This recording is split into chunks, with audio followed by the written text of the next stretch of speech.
اللہ وبرکاتہ۔ بسم رب محمد کریم علیہ الصلوۃ والتسلیم۔ سادات کرام سمیت سارے بزرگوں کی اجازت کے ساتھ میں یہ چاہوں گا کہ آغاز کلام پر ایک مرتبہ بآواز بلند درود پاک پڑھیے تاکہ مختصر سی صحیح لیکن گفتگو کا آغاز ہو سکے۔ پڑھیے اللہم صلی علی سیدنا و مولانا محمد وعلی آل سیدنا و مولانا محمد وبارک وسلم وصلوا علیہ۔ یہاں بیٹھا ہوا ہر شخص اس بات سے واقف ہے کہ یہ جو تھوڑا سا ہم نے وقت مقرر کیا ہے یہ سرکار دو عالم صلی اللہ علیہ وسلم کے ذکر کے لیے مختص ہے۔ تو میں یہ چاہتا ہوں، میری خواہش ہے، آپ سب میرے کیونکہ دل کے بہت قریب ہیں اور میری یہ ہمیشہ خواہش رہتی ہے کہ میرے سامعین جب اپنے گھروں کو واپس پلٹیں تو وہ صرف سامع کے طور پہ یہاں سے نہ جا رہے ہوں بلکہ ذاکر کے طور پہ یہاں سے جا رہے ہوں۔ یعنی جس وقت اللہ رب العزت کی پاک بارگاہ میں اور میرے اور آپ کے رحمتیں اور بشارتیں تقسیم کرنے والے رسول کی بارگاہ میں ہماری آج کی اس مجلس کی نسبت سے احوال پہنچے تو وہاں اس انداز میں ہمارا نام پیش ہو کہ سامعین میں بھی ہمارا نام ہو اور حضور کا ذکر کرنے والے ذاکرین میں بھی ہمارا نام شامل ہو۔ ایک دفعہ بآواز بلند درود پاک پڑھیے اللہم صلی علی سیدنا و مولانا محمد وعلی آل سیدنا و مولانا محمد وبارک وسلم وصلوا علیہ۔ اللہ رب العزت کا بے پایا شکر اور احسان کہ اس نے ایک مرتبہ پھر اس بھاگتی دوڑتی سانس پھولاتی زندگی میں آپ کو اور مجھے سرکار دو عالم صلی اللہ علیہ وسلم کے ذکر کی ایک محفل کے لیے منتخب فرمایا۔ میری دعا ہے جن پاکیزہ نیتوں اور ارادوں کے ساتھ جس حسن اہتمام کے ساتھ ہمارے عارف صاحب اور ان کی ساری ٹیم نے الحمرہ کے سارے دوستوں نے آج کی اس بند کا انعقاد کیا، اللہ ان کو اپنی شان کے لائق اجر عطا فرمائے اور اس مختصر سے وقت میں جو حضور کی زندگی سے خیر ہم تک پہنچے اللہ اس سے ہمارے دلوں کو بھی آباد فرمائے اور ہمارے گھروں کو بھی آباد فرمائے۔ احباب گرامی قدر، ویسے تو سارا سال ہی سرکار دو عالم صلی اللہ علیہ وسلم کا پاکیزہ ذکر جو ہے وہ دلوں سے غفلت کا زنگ اتارنے کا ذریعہ بنتا ہے اور یہ ذکر اللہ رب العزت کے ساتھ بندوں کے جوڑنے کا پاکیزہ فریضہ سر انجام دیتا ہے۔ 12 مہینے اس میں موجود ہر لمحہ کریم آقا صلی اللہ علیہ وسلم کی ذکر اور مدح سرائی میں اللہ رب العزت سے اپنی بقا کی خیرات پاتا ہے، لیکن سچی بات یہ ہے کہ جیسے ہی ربیع الاول کا چاند طلوع ہوتا ہے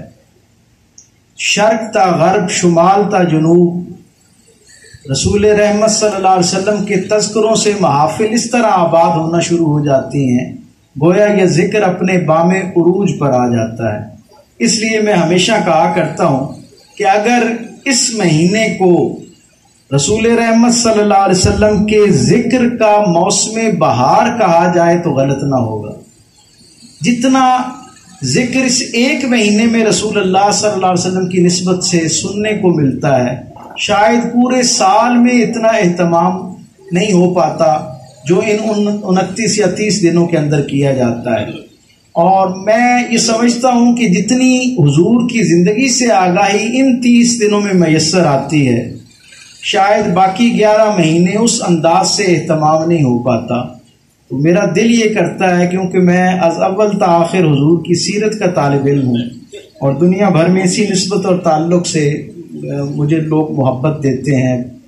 احترام دیتے ہیں۔ میرا دل کرتا ہے کہ اگر آپ مجھے اجازت دیں تو میں ربیع الاول کو حضور کی سیرت کا مہینہ کہوں تو غلط نہ ہوگا۔ حضور کی سیرت کا مہینہ اصل میں جہاں حضور کے فضائل بیان کیے جائیں، خصائل بیان کیے جائیں، خصائص بیان کیے جائیں، شمائل بیان کیے جائیں، یہ سارے کا سارا بنیادی طور پر اس کا حاصل اور مطمع نظر یہ ہوا کرتا ہے، مقصود اس سارے عمل کا یہ ہے کہ ہم اس عظیم الشان خیر کے خزانے تک اپنی رسائی آسان بنائیں۔ وہ عظیم الشان زندگی جسے اللہ نے رہتی دنیا کے سارے انسانوں کے لیے حیات کامل قرار دیا ہے اس کے قریب تر ہونے کی کوشش کریں، اسے اختیار کرنے کی کوشش کریں، وہ پاکیزہ زندگی جسے اللہ نے معیار کامیابی قرار دے رکھا ہے۔ میں یہ سمجھتا ہوں کہ باقی سارے حضور کے پیدائش کے احوال اور آثار سے تو الحمدللہ یہاں موجود سارے سامعین اور حاضرین جو ہیں کافی حد تک واقف ہیں۔ بنیادی مقصد یہ ہے کہ اس وقت کو رسول اللہ صلی اللہ علیہ وسلم کو جاننے میں صرف کیا جائے، کیونکہ جتنا کسی شخصیت کو جاننا جو ہے نا وہ آسان ہو جائے تو پھر اگلے درجے پر ماہرین نفسیات بتاتے ہیں کہ اس شخصیت کو ماننا اتنا ہی آسان ہو جایا کرتا ہے، اور جب کسی ہستی کو آپ ماننا شروع کر دیتے ہیں تو پھر اگلے درجے پر اس زندگی کو اپنانا آپ کے لیے آسان ہو جایا کرتا ہے۔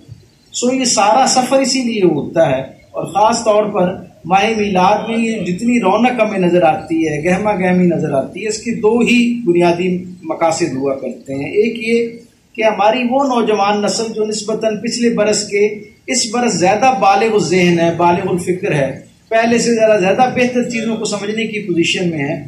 ان تک رسول اللہ صلی اللہ علیہ وسلم کی زندگی کو پہنچایا جائے، ان بچوں تک حضور کا احوال پہنچایا جائے اور انہیں بتایا جائے کہ یہ کیسے عظیم الشان رسول کی ولادت کے ایام ہیں، یہ کیسی عظیم الشان ہستی کی اس دنیا میں آمد ہے کہ جس کی آمد کا انتظار کرتے ہوئے، جس کے زمانے کو پانے کے لیے اللہ کے برگزیدہ انبیاء و مرسلین اپنی تنہائی میں اپنے رب سے مناجات کرتے رہے، اپنے رب سے دعاؤں میں اس رسول کا زمانہ مانگتے رہے کہ پروردگار ہمیں ان خوش نصیب لوگوں میں شامل فرما کہ جس کے زمانے میں اس کے زمانے کی برکات کو دیکھنے اور محسوس کرنے والوں میں ہمارا نام بھی شامل ہو سکے۔ رسول اللہ صلی اللہ علیہ وسلم کی ساری زندگی جو ہے، اگر اس کا سب سے جامع احوال آپ کے سامنے میں رکھوں، ایک فکرہ جس میں میرے کریم آقا صلی اللہ علیہ وسلم کی پوری زندگی کا نقشہ موجود ہے،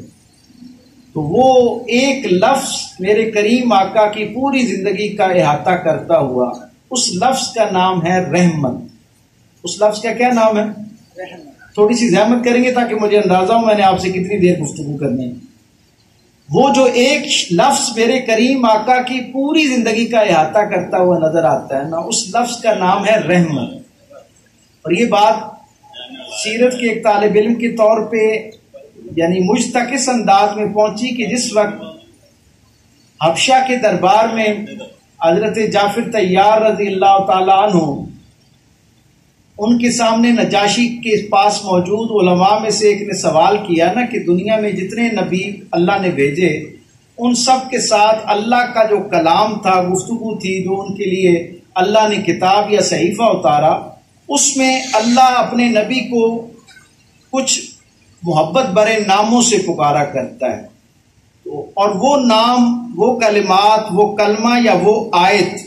کسی نہ کسی انداز میں اس نبی کی پوری زندگی کا احاطہ کرتی ہوئی نظر آتی ہے۔ کہا آپ کے رسول پر جو کلام اترا،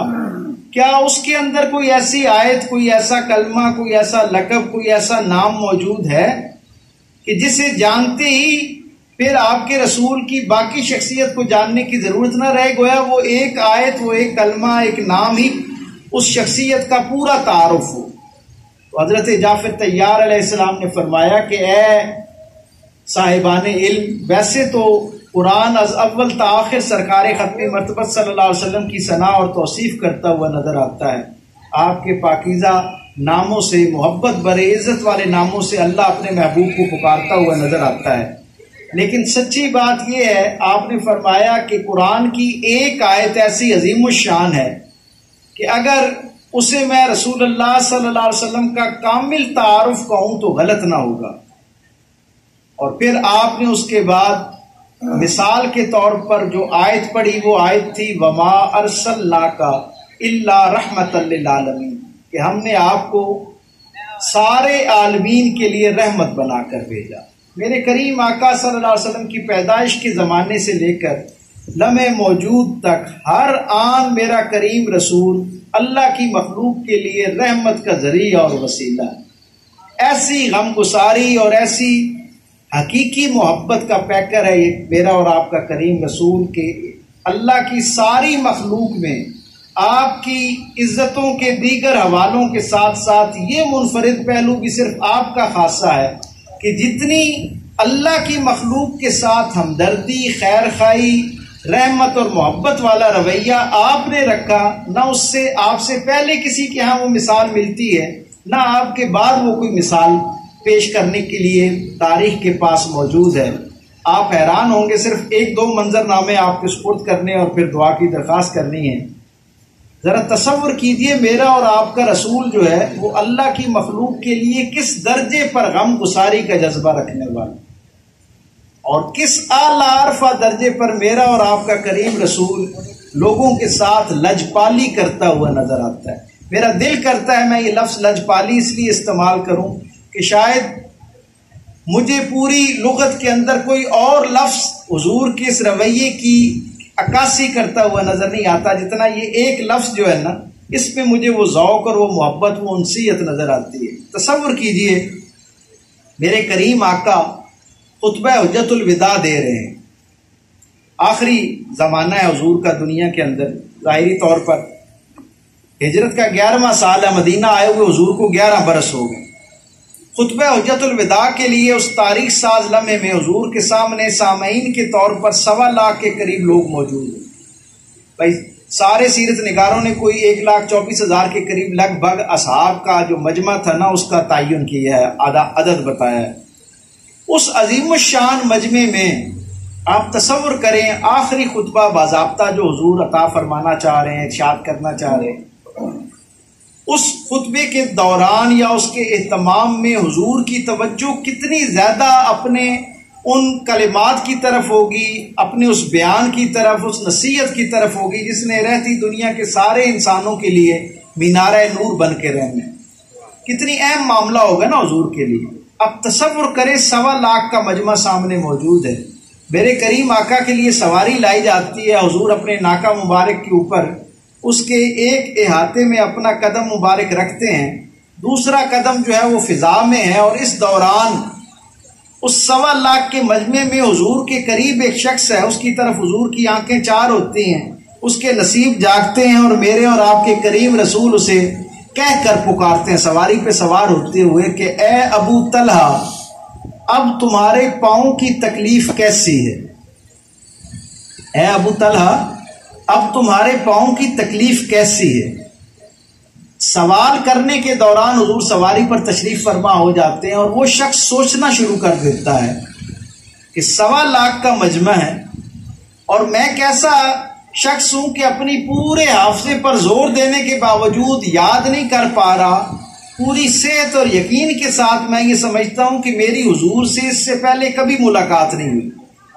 نہ کسی نے تعارف کروایا، نہ میں اتنا اہم آدمی ہوں، کسی قبیلے کا سربراہ ہوں کہ حضور تک میرا تذکرہ پہنچا ہو یا خبر پہنچی ہو۔ زندگی میں پہلی دفعہ رسول اللہ صلی اللہ علیہ وسلم کی زیارت کا شرف پا رہا ہوں۔ اور ابو طلحہ کہتے ہیں کہ میں اپنے ذہن میں سوچتا رہا جتنی دیر حضور خطاب کرتے رہے کہ حضور نے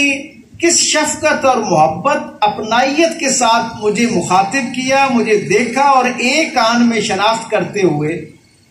مجھ سے میری جو تکلیف ہے اس کے بارے میں دریافت کی ہے۔ کہتے ہیں جب حضور سواری سے نیچے تشریف لائے نا، تو حضرت ابو طلحہ انصاری نے حضور کے قدمین پر اپنے ہاتھ رکھے اور عرض کی، اے اللہ کے محبوب رسول، میں نے جتنی دیر آپ نے کلام فرمایا پورا حافظہ کھنگال لیا، مجھے نہیں یاد پڑتا کہ میری اور آپ کی اس سے پہلے کبھی ملاقات ہوئی۔ آپ کو کیسے علم ہوا کہ میرا نام ابو طلحہ ہے اور پھر میرے پاؤں میں کوئی تکلیف رہتی ہے؟ اللہ اکبر! آپ دیکھیں میرا رسول کس درجے پر غمخواری کرنے والا، احسان مندی کرنے والا اور لجپالی کرنے والا رسول ہے۔ تصور کیجئے حضور نے مسکرا کے کہا، ابو طلحہ انصاری، ملاقات تو ہماری یقیناً اس سے پہلے ایک ہو چکی ہے، لیکن شاید وہ تمہارے حافظے کا حصہ نہیں۔ کہا اللہ اور اللہ کا رسول بہتر جانتا ہے۔ میرے کریم آقا نے کہا، آج سے 11 سال پہلے اللہ کا محبوب رسول مکے سے مدینے کی طرف ہجرت کر رہا تھا کہ وادی جفا ایک مقام درمیان میں آتا ہے سفر کے دوران، کہا وہاں پر میدان کے اندر ایک خیمہ لگا ہوا تھا، میں اس خیمے کے قریب پہنچا، مجھے کھانے اور پینے کی طلب تھی، اس لمحے میں نے تمہیں پکار کے کہا کہ اے اجنبی، میں مسافر ہوں، تمہارے پاس کچھ ہے کھانے کو؟ تو تم اپنی عربوں کی روایت کے مطابق دودھ اور کھجوریں جو ہیں وہ میرے لیے اپنے خیمے سے باہر لے کر آئے۔ تو تھوڑی دیر کے بعد کیونکہ گرمی تھی تو خیمے کے اندر سے جب تم نے سامان اٹھایا ہوا تھا اور تم میری ضیافت کے لیے لا رہے تھے، کھانے کے لیے لا رہے تھے، عین اس وقت خیمے سے کسی خاتون نے تمہیں ابو طلحہ کہہ کے پکارا تھا۔ تو مجھے یاد رہ گیا کہ تمہارا نام کیا ہے؟ ابو طلحہ تمہارا نام ہے۔ اور کہا جب تم خیمے سے نکل کر جس جگہ سائے میں میں بیٹھا تھا وہاں تک چلتے ہوئے آ رہے تھے تو میں نے دیکھا کہ تمہارے پاؤں میں کوئی تکلیف ہے، تم لنگڑا کے آ رہے ہو۔ جب میرے پاس پہنچے تو میں نے تم سے دریافت کیا تمہاری تکلیف کا سبب، تو تم نے بتایا کہ تمہارے پاؤں کے اندر ایک مستقل زخم ہے جو برسا برس سے تمہارے ساتھ ہے اور اس نے تمہیں ایک اذیت میں شکار کر رکھا ہے۔ حضور نے کہا اے ابو طلحہ 11 سال ہو گئے اس بات کو۔ کتنے سال ہو گئے؟ 11 سال۔ میرے کریم آقا کہتے ہیں 11 برس گزرنے کے باوجود آج بھی ان 11 سالوں کے اندر جب کبھی اللہ کے رسول نے اللہ سے اس کی مخلوق کے لیے شفا طلب کی ہے تو ابو طلحہ تمہارا نام لازمی اس میں لی ہے۔ آپ اس سے اندازہ لگائیے، ایک لمحے کی مہمان نوازی، ایک وقت کی ضیافت، ایک وقت کا حسن سلوک، اس پر میرے اور آپ کے کریم رسول کا معمول یہ ہے کہ سرکار ختمی مرتبہ اس احسان مندی کو کتنے برس تک یاد رکھتے ہیں؟ 11 برس تک۔ حضور فرماتے ہیں کوئی لمحہ ایسا نہیں کہ جب اللہ کے رسول نے اللہ سے اپنے لیے یا اپنے کسی پسندیدہ دوست کے لیے، اپنے امتی کے لیے اللہ سے شفا طلب کی ہو اور ابو طلحہ کا نام اس دعا میں شامل نہ کیا ہو۔ یہ ایسا کریم اور لجپال رسول ہے، ایسی اعلیٰ عرفہ انسانی اقدار عادات اللہ کے محبوب صلی اللہ علیہ وسلم نے آپ تک اور مجھ تک پہنچائیں۔ جب ہم تاریخ میں، سیرت میں ان کو پڑھتے ہیں تو ذہن